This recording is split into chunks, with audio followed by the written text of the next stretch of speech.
feel about going back to school, or the students? My son's a physician, and I will say radiologist at Stanford, and so every time there were rumors and myths, I just called him and said, what are you hearing there?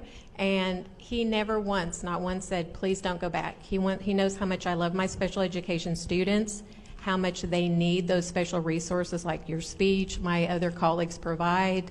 The instruction was extremely difficult for my students. A lot wouldn't come to the Zoom meetings. It's just so different. But what I was going to say is I typed the protocols from Springdale Public Schools, and I'm very comfortable with them. They've gone beyond the call of duty.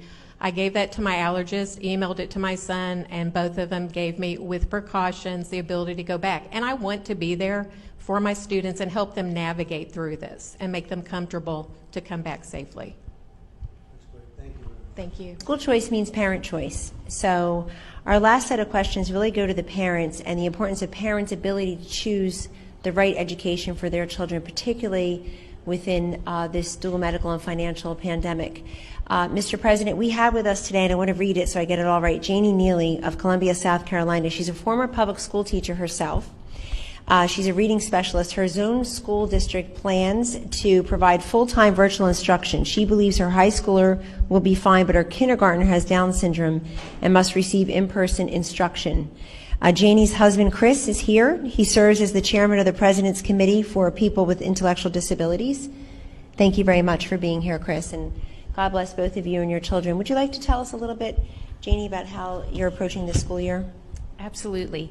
When schools closed in the spring abruptly, it was especially difficult for families with children that have special needs, because for us, it was like falling off an early intervention cliff. Schools not only provide the academics for students with special needs, but it also provides the much needed therapies and services to address developmental delays. And the structure and routine of school day is so critical for this population of students. It simply cannot be replicated in a virtual platform, and especially for a kindergartner with Down syndrome. Unfortunately, our school district has adopted a virtual-only reopening plan, and it's been extremely disappointing because as a parent, I wish that I'd been given a choice, because I know for a fact that this style of learning will cause my son to regress and to fall behind. And we were working so hard for him to be fully included with his peers. So my hope is that we can all work together to get in-person learning, especially open for the students that are most vulnerable, and to have that choice for parents, because I know my son best and I know what he needs. That's really well said. So it's been a burden, a tremendous burden, and what you've been through has been a great burden, obviously. How do they change that? How do they change it? What would you recommend?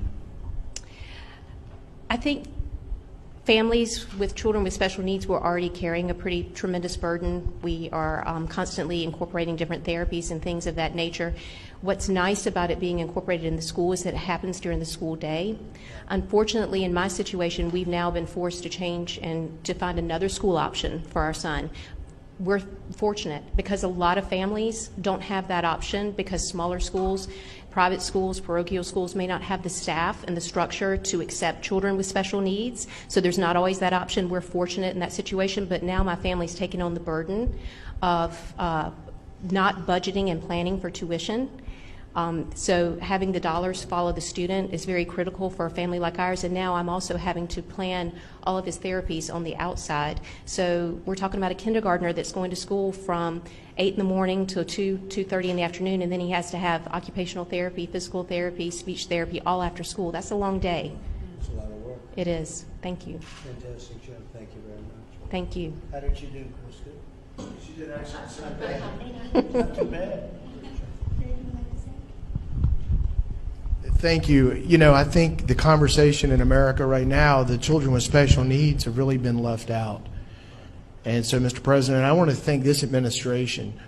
Mr. Vice President, when you and the Secretary came to Columbia a few weeks ago, you addressed that issue, that people with disabilities are being left out. And so what we have here are people that are on the front lines in education that are saying we can open the schools for everyone. I visited 2 schools this week in South Carolina that have charter schools. Students are in class teachers are there, they're learning, they're playing with each other. I mean, it's been a great experience. So we could do this in America. We can get America back to school and make our education system great. You've been a special education teacher. I think you're entering your 19th year, but you also are considered higher risk for contracting Yes. the coronavirus since you have asthma. Is that And- correct? Yes. Tell us how you feel about going back to school or the My students. son's a physician, and I will say radiologist at Stanford. And so every time there were rumors and myths, I just called him and said, what are you hearing there? And he never once, not once, said, please don't go back. He knows how much I love my special education students, how much they need those special resources like your speech, my other colleagues provide. The instruction was extremely difficult for my students. A lot wouldn't come to the Zoom meetings. It's just so different. But what I was going to say is I typed the protocols from Springdale Public Schools, and I'm very comfortable with them. They've gone beyond the call of duty. I gave that to my allergist, emailed it to my son, and both of them gave me, with precautions, the ability to go back. And I want to be there for my students and help them navigate through this and make them comfortable to come back safely. That's great. Thank you. Thank you. Thank you very much. Sorry, thank you. Dr. Melanie McGraw-Piasecki from Charlotte, North Carolina, a neonatologist, but also a mom of 3 who I think has been home with the kids, helping them navigate the online world of learning. Could you tell us, both a mom of 3 who's been home with them, but also through your medical experience, how can we learn to safely and quickly return to school? Sure. My children, I would say, did not have a great experience in the spring, particularly my youngest, who was in first grade at the time. I think the online learning for the young ones, it just doesn't work. And my school, it's a private independent school, recognized that. And when they go back next week, they're sending the little ones back every day, which I think is great. The middle and upper school ones will be back in a hybrid way every other day. And they've incorporated some choice too. So if parents are not comfortable, they're able to do a full online experience. But we're definitely going back as much as they'll let us. In terms of being a pediatrician, I just think the science is so clear that the risk of death or hospitalization for children with this virus is so, so low. But we know the risk of missing school are catastrophic. We probably don't even know how high they are yet, and they cover so many different areas. So I feel like, Mr. President, thank you for your leadership on trying to get students back in school safely. So appreciate it.